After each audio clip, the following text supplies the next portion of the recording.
Hi everyone, my name is Priscilla, and this is my YouTube channel, Set Apart Ministries. I started this YouTube channel. It was supposed to be faceless, but I really just felt led to share my testimony. Um, God has, I have so many testimonies um, of what God has done in my life, and what He's still doing. Um, so yeah, this was supposed to be a faceless YouTube account where I was supposed to come and give, encouraging words that I feel led to give, which I have. If you go through my last post, you'll see I've got I think 6 videos up. But recently, God has been kind of leading me to share my testimony a little bit about where I come from and what led me to this. Um, So just to give you a quick background about myself, um, I was a sheltered child growing up. I didn't really have, that many friends. I was just, yeah, I was just to myself. And there's a lot of turmoil in my house. My parents were fighting quite a lot. There's just a lot of turmoil in the house, and I never wanted to be at home. I always, wanted to be somewhere else, right, as an escape. So, as I grew up, I knew about God. I grew up going to church, going to Sunday school. Um, at some point, I was going with my parents, and then my dad stopped going, so I was going with my mom. And then when I was old enough, like teen years, I started going on my own. I got so because I didn't want to go, didn't want to be at home. I got heavily involved in ministry. So I was a youth leader. I spent a lot of time at church, more especially when I let so after school, after high school, started really just devoting myself to that.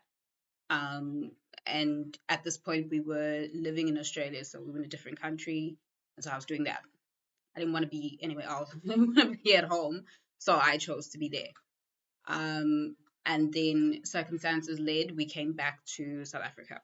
I came back with my parents. Um, and yeah, that was that.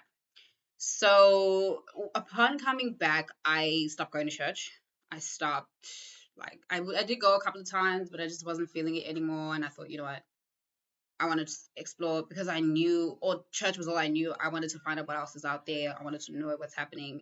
And just to give you context about myself, I am a goody two shoes at heart. So, not going to church, I went the complete opposite way. So, I was engaging in things that were supposed to be cool, like, petty theft and drinking heavily. Like, yeah, I was just doing things that I thought was perceived as cool in the world, as long as the opposite of church, that's what I was doing. So I got into a relationship, broken, and it didn't, it wasn't fulfilling because obviously I wasn't getting fulfillment from that relationship. So I moved to another relationship, and I got into another relationship, and at this time I had a good job, but I left the job. I made this person the center of my universe. And I don't want to make my testimony about people, so I'm not going to mention names. I'm just going to keep going and give you circumstances, right? So, because it's not about shaming people, this is just about me telling my story. So I'm in a relationship with a guy who has a car and he's good looking and he's got a good job, and we're dating. I'm doing, whatever the world is doing. Um, and it all comes to a crashing halt. So I ended up, so after I left that job, I was unemployed for a little bit. I got a job through a friend, not someone I considered a friend, but anyway, got a job through a friend, went there. So at this job, had blonde hair, like I was doing the most. And I thought, for me to die to this timid personality, this quiet person, this, who I was as a kid, I thought I had to adopt this new persona, and I adopted this new persona. I was like, I'm confident, and getting my confidence from the world and how I look and who I'm dating and what he has and what I have, and that was my thinking, right? And so at this workplace, um, I ended up, let's just say, for lack of better words, I ended up falling out with someone. So I had a falling out with someone, and after this falling out, what was happening was now, during lunch break, everyone would rush to the lunch break because they're trying to hear about stories about me, and I'm hearing my name being dropped, but I let it slide, right? And so that's where the toxicity in the workplace started. So started looking for a new job. Still dating this guy. I end up getting a new job. Moved to the new job. The thing that I was escaping from that job followed me into the new job. So it followed me into the new job. Not long, they started making a spectacle of me. They were bullying me. They were doing the works, right? And at the time, I didn't realize, but the person I was dating at the time was part of this whole thing. So I'm running. So I'm at work. I'm stressed out. I'm dealing with all of this toxic workplace. When I go home, I'm dealing with a toxic person there, because as much as he on at face value he's got all these things, he too was dealing with hurt and mannerisms that were toxic. But because I come from a toxic background, I'm seeing something that's familiar, and because it's familiar, I think it's normal. So we are in this tumultuous thing. He ends up losing his job. I feel bad. I stay to fix it, sort of. Like, this is the level of people pleasing and just broken that I was, right? I'm taking the responsibility of this man's him losing his job, which I later come to find out had nothing to do with me. But anyway, I'm there. And I'm giving everything. I'm giving, and I'm just not getting any fulfillment. I'm just feeling empty. I'm just feeling like there's got to be more to this. Same time, my workplace is still toxic. So I'm not standing up for myself. I'm not, taking anyone. I'm not taking charge. I'm just letting it be. And so this cycle repeats itself for 4 years. And I'm praying about it. I'm seeking God about it. And eventually I do get a new job. So I get a new job. In this time, I've had 2 children with this person. Um, and later will come to find that if it were not for my kids, I would not be alive today. So, yeah, I get a new job. I move to a new city where he's based. So he moved cities. So um, after the birth of my first child, I was living in another city. He was living in another city. And all this time, I'm thinking that he's loyal, he's faithful to me, and all these things, and he is not. But then again, truth be told, neither was I, right? So it's just a big toxic mess. Um, so we have this toxic thing going on, and he's living in another city with our baby, and I'm living in another city working, so that because my job is in another city, I'm working so that I can provide for my child. And then I have a second baby, and then so after the birth of my second baby, I think it's within the year within 2 years that I get this new job, or within the year. So within the year, I get this new job. So this new job, it's remote. Um, New start, new city. What can go wrong, right? At the time, I'm living with my partner's family with my 2 children, and so the plan was always for us to leave. So in this time that I was staying there, I then find out that my partner's been unfaithful, right? He made a booking with someone and whatever. So my whole world is crashing, right? My whole world is crashing. And just to give you context, at the previous workplace, I had numerous breakdowns, and I can count. So I had numerous breakdowns. The first one led me to a hospital, where like a wellness sort of center kind of thing. And then the others, I just took time off. I didn't go to work. I tried to avoid the situation by not going to work. Yeah. So back to new job. So new job, new city. I find out that he's cheating, and I had an inkling he was unfaithful throughout the whole relationship. I just didn't have proof. So at this present moment, I find this information and I find the proof that he's cheating. So I have to leave his parents' home with my kids. He comes with me. Um, we find a place, we stay there. So at this new place, I am a wreck because now I'm healing from, toxic workplaces, trauma. And now I'm at a point where I'm alone, but I'm still with him. And I didn't know it at the time, but he was a part of this whole thing, right? So, and to give you context, at the previous workplace, I was doxxed. They posted stuff about me online. People knew about me. Like, you can walk around and see when people recognize your face, and they whispering and murmuring, and when people can recognize you, right? So obviously, at this point, I knew I was doxxed. I was doxxed. I don't know. I don't have the evidence though, but I was doxxed. So I was doxxed. Um, my business is put out there, everything. People are laughing, people are mocking me. And so I started fresh. And then at the same workplace, the same thing happens, right?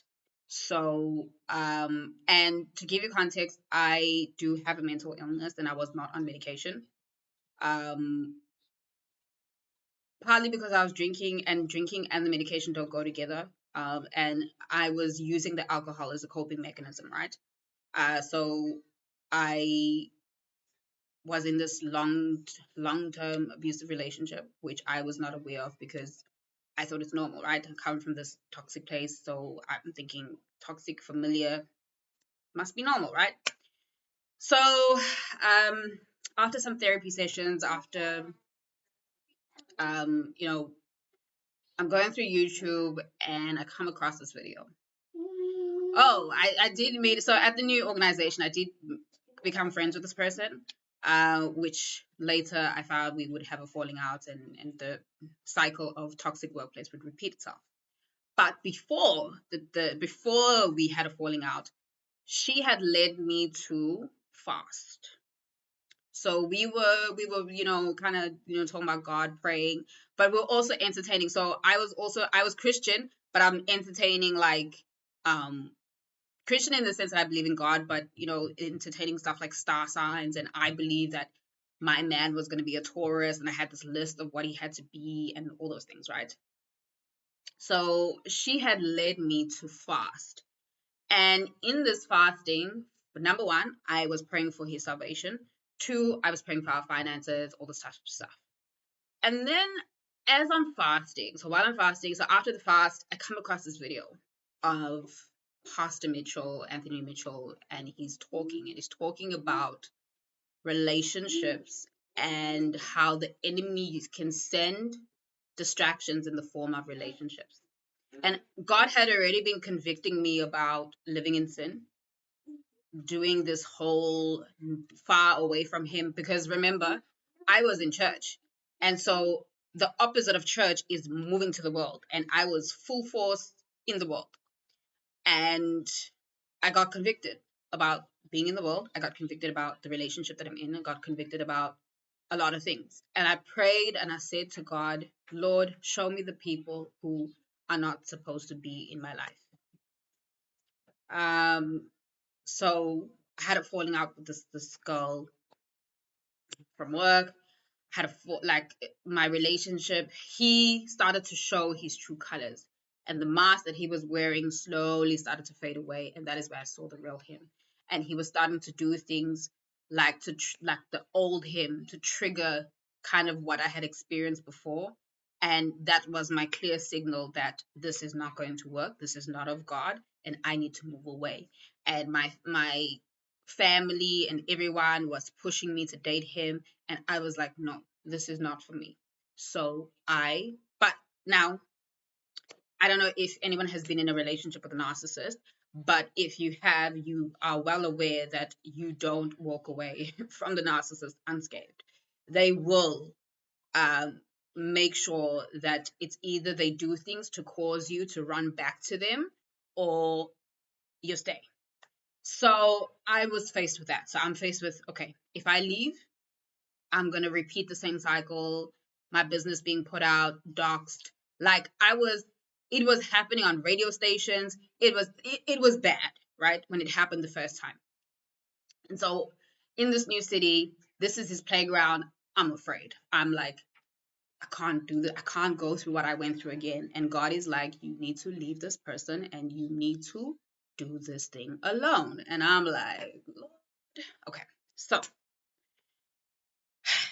I end up making the decision to end the relationship.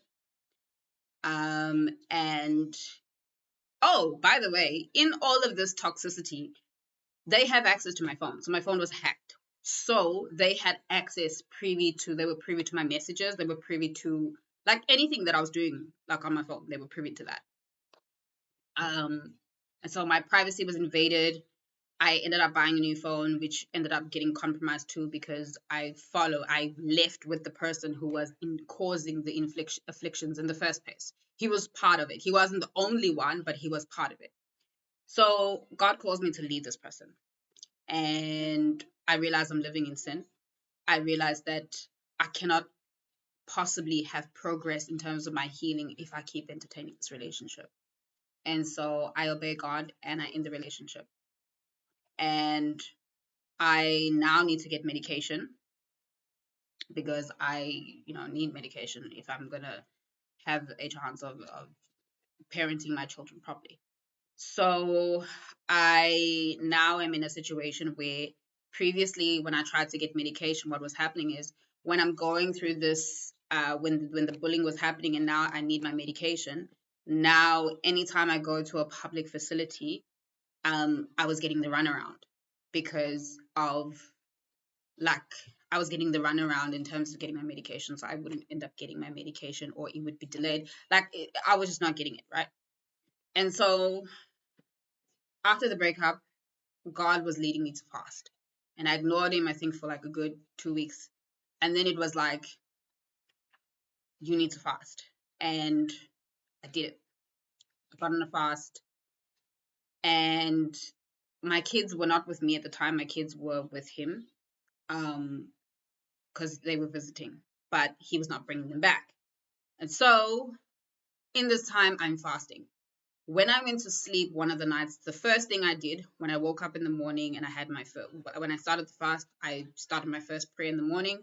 I showered and I left the house. I went to go get SIM cards and then I went to, in an effort to not, for my phone not to be accessed. Um, and then I went to the doctor and I told him, I'm like, look, I need medication and I need it fast. I need it soon. Try make a way. Please help me. Like help me. And I leave. I leave. The doctor's like, we'll see what we can do. If we can get the approval, we'll see what we can do. Just leave us the information. At the same time, God is leading me to leave. God is leading me to leave the city. God is telling me I need to leave the city. And I'm not sure why, but when I go to bed, I have a dream. And I have a dream of he brought the kids back and switched on all the lights in the house, and then he went downstairs, and the dream ends. And so when I wake up, God is saying to me, He's using the kids to gain access, and you need to go. You need to leave. So I am like, okay. I put in my 30 days notice. I was supposed to wait until my lease ended, but I put in my 30 days notice, and I said, God.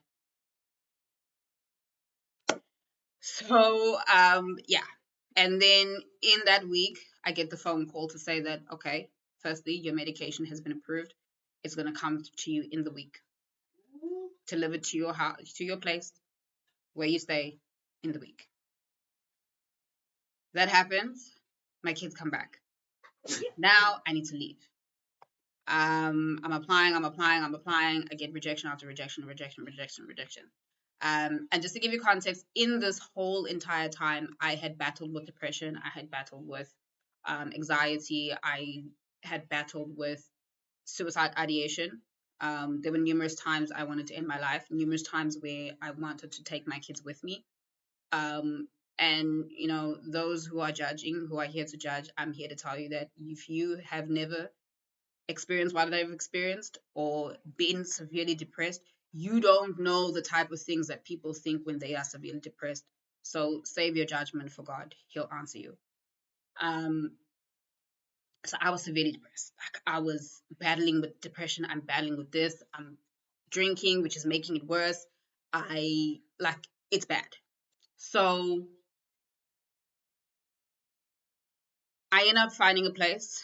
I submit all the money is due, whatever, whatever, and I come and I move to a new city.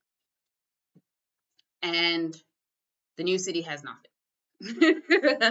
The new place where so when we moved to that place, it had everything. So it was like an Airbnb. You just kind of pay your rent, and the water and lights was available. It was literally like an Airbnb. There was furniture. Um, so moving to the new place, there's nothing, right? And I'm like, yeah, God's gonna do it. He's gonna do it for me. I'm gonna find the place furnished, and I come and I find nothing. And I'm like, whoa, you know.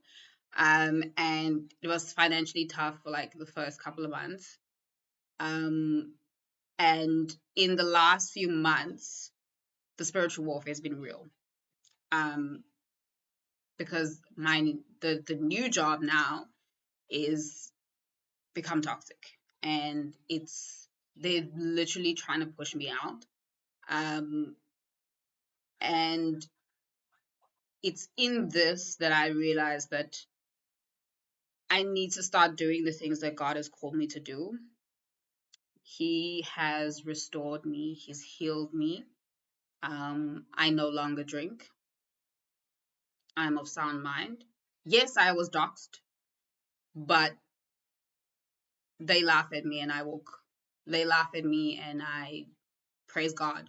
They laugh at me and I continue to do it. And I'm speaking to the reason I'm telling you this story is I'm speaking to those who are on the verge of ending it all, that you don't have to do that. That is not what God has called you to do. There is life after being doxxed. There is life after rejection. There is life after betrayal. There is life after a narcissist. Or after narcissistic abuse, there is life after that. And you don't have to struggle with suicide ideation. You don't have to struggle with anxiety. You don't have to struggle with depression. You don't have to do those things alone. Yes, medication is a start, but you need to look at your environment. You need to find out who are the people that are adding to the decline of your mental health, and start taking action and start praying to God to weed out the people that need to go, and put yourself first. There is no badge of honor in being a people pleaser. There is no badge of honor in being someone that people can kick around. There is no badge of honor in being someone who is timid. There is no badge of honor for that. And if you are sitting in a place where you are, you're contemplating of ending it all, you're contemplating of the doing the worst things, I am here to tell you that there's life. You can face rejection and come out on the other side. You can face suicide ideation and come out on the other side. You can face depression and come out on the other side. You can face anxiety and come out on the other side. And people that know me know I would never speak like this. People that know me know that I was shy, that I was afraid to talk. I couldn't, I didn't have confidence in myself. And it wasn't until I rededicated my life to God that He gave me the confidence, that He gave me the understanding, that He restored my value, He restored my worth, He restored my peace. He weeded out the people that were not meant to be in my life. And I've never been in the mentally, I'm in the best shape I've ever been. And that is because I fully trust God and what He's doing. And as I'm giving you this video, I don't have everything that I want. I don't have everything.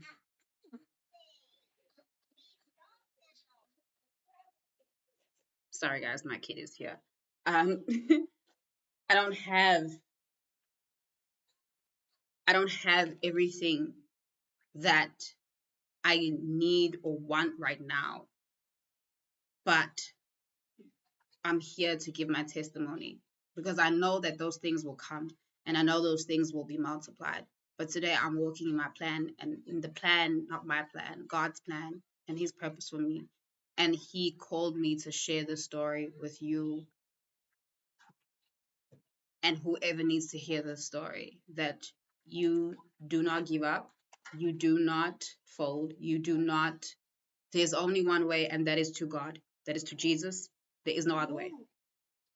And so if you're struggling with whatever it is the enemy is throwing at you, you can and you will make it. And if you watch all my videos of encouragement, it's telling of me in my wilderness season being obedient to God. And if you're on the verge of giving up, if you feel like there's no coming back, with God, there is always coming back. With God, there is always victory. With God, there is always restoration. And if you are broken inside, if you have been in relationship upon relationship, if you have, it doesn't matter what you have done. God's word said, come as you are. And I just want to share 1 John chapter 4, verse 18. It says, I received, so it says, there is no fear in love, but perfect love drives out fear because fear has to do with punishment. The one who fears is not perfect, made in perfect love. This tells me that fear and God cannot coexist. And if you have fear in your heart, I encourage you to replace that with God. I encourage you to replace that with the love of God because He will restore you. He will give you peace. He will give you understanding. He will give you guidance on whatever it is that you need. And I thought before I even wanted to tell my first testimony, I wanted it to be perfect in the new place with the furniture and everything. And God said, no, I need you to do it now in the space that you're in now. Right now, I'm still waiting on the promise. I'm still waiting on the promise.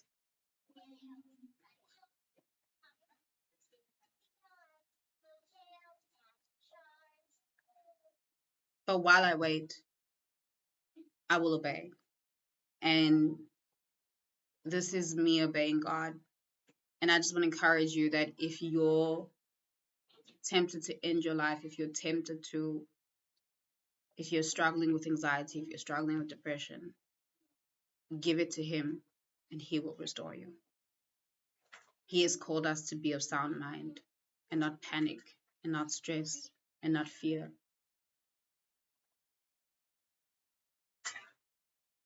So with that, feel free to check out my page and what's on here. And from here on going forward, I will be posting my word of encouragement like this.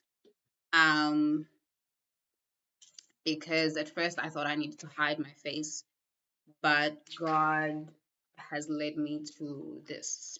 So